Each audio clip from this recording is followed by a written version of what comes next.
Greetings, welcome back to Black Bear News, where we are discussing climate change, abrupt climate change, and things adjacent. And you know what's really, really fun is when you record two videos and you finish the whole process and you realize there's no sound on the video. It's so awesome. So I'm going to record these videos again. And what were 10-minute videos are now going to be 5-minute videos because I don't have any time to finish these videos. So hopefully we can make this a very condensed experience. So I'm going to start out with, I hope you enjoyed the interview with Torstein, or conversation. I don't know if it was an interview or not. Super Typhoon on track to battle central Japan.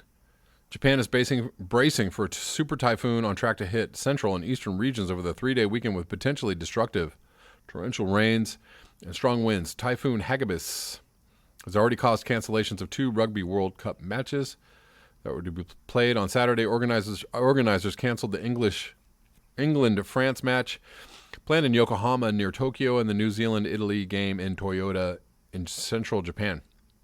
They also called off a marathon in Sendai and may affect Formula One auto racing in Suzuka. Hagibis, which means speed in Filipino, had maximum sustained winds of up to 168 miles per hour and stronger gusts at noon. It's the equivalent of a Category 5 hurricane. Japan just keeps on getting just the worst of the severe weather patterns, and I'm still not clear on how they're not on some perpetual state of emergency. I'm going to move on to this article, which I've been trying to cover for a few days. Wildlife photographer raises concern with photos of emaciated grizzlies. This is from Vancouver Island. North Island residents and wildlife observers are expressing concern about the conditions of grizzly bears in the Broughton Archipelago. Wildlife photographer Rolf Hicker posted photos of emaciated grizzly bear sows and their cubs on his Facebook page last week, providing images to go along with reports from guides in the area. I know of a few bears which, in my humble opinion, have got absolutely no chance to survive the winter, if they even make it to the winter. Hicker's posts have generated thousands of shares. I'm not here to point fingers, Hicker said. I'm here to show you reality. These are facts. The pictures I took a couple of weeks ago, it's in the Night Inlet. We can't wait another 3 or 4 years. Now is a dire situation. I don't know what you do. I mean, this is due to low salmon runs and low fish populations everywhere are affecting those who rely on them for their food. This is an alarming and concerning situation. Moving on, I'm going to cover some newsletters from Extinction Rebellion. They've been really good about updating almost daily the situation. Rebel Daily 1, the sun rises on a new wave of rebellion. This is from, obviously post Monday kickoff. International rebellion is here, and it's bigger and more beautiful than we dare to imagine. This is what mass civil disobedience looks like. International rebellion, which began on Monday, is so vast it's almost impossible to take it all in. Thousands of people flood 60 cities across the globe, with over 700 brave rebels arrested as they stand up for their right to life, and that's just the start. We are a movement unlike any other.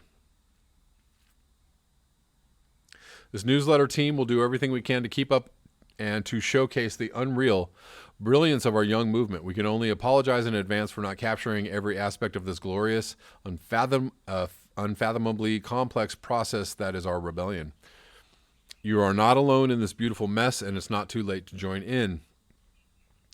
So rather than go out and experience vicariously through, movies, superheroes, and or villains, rather than daydream about what it might be to actually fight against the forces of evil and tyranny, and to possibly save, your planet and or your people, This is actually happening in real life. This is a real life rebellion. As fun as it is to, go see a Star Wars movie or whatever, that's all fine and well. But what we have is a real situation which needs real fighters, and these are the real fighters, and Godspeed to them. So there's blockades in Westminster. Rebels drove a hearse into the burning earth site in Trafalgar Square, parked it, and locked and glued themselves to the vehicle. The undertaker in the driver's seat de-locked his own neck to the steering wheel.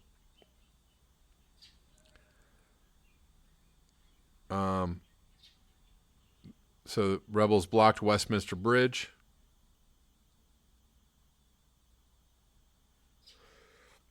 Despite the efforts of peacefully protesting rebels in London today, pre-planned and persistent police confiscations have left blockades lacking infrastructure and amenities. However, officers failed to confiscate the rebel spirit, which lives on in furious love and determination. So there's also occupations going on in France, Place de Châtelet, Paris, France, Berlin, Germany, Madrid, Spain, Amsterdam, New York, Toronto, Melbourne. Australia has been quite vocal. Rome, Mexico, Los Cabos. I'm going to link this below. You guys can check it out. I'm going to read one more update. Rebel Daily 2, the rebellion takes root. Seeds have been sown, compassion, awareness, and courage.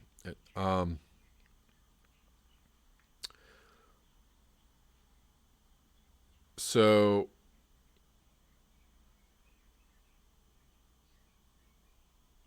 again, London's blooming rebellion. Westminster, after Monday's exhilaration, rebels have been pushing down roots and getting used to life in the capital.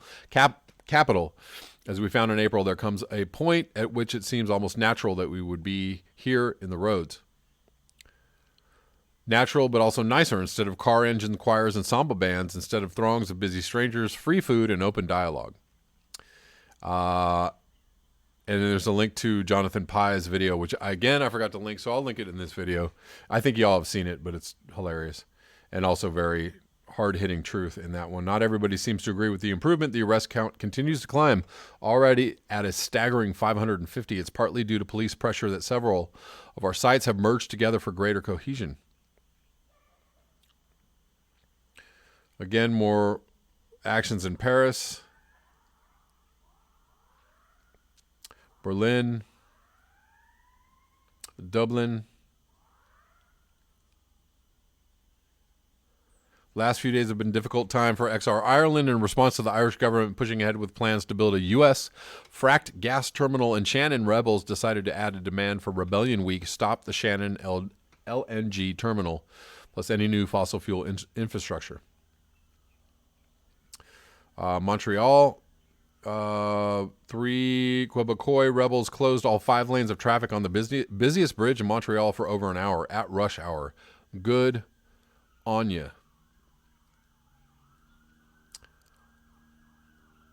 And in New York, rebels blocked the entrance to City Hall by staging a seated meditation, a peaceful act of resistance rooted in historic acts of civil disobedience. 15 rebels in Rome, Italy, started a hunger strike in front of the parliament in Rome. Nothing gets people's attention like a hunger strike. And Greece, Sri Lanka, and on it goes. So that's all I have for you today in this video. If the XR movement is not inspiring to you, I don't know what is. They continue to fight on, even though they get resistance, not just from the fascist, capitalist, neoliberal system, but also from people within the climate change movement itself. They're fighting on many fronts, and they are, I don't know how else to put it, but doing God's work. believe in God, or maybe God is the universe. I don't know. Or God is just all that surrounds us. That's all I have for you today. Thank you so much for your eyes, your ears, and your conscience. If you would like to support this channel, you can do so at the links below. Until next time, peace.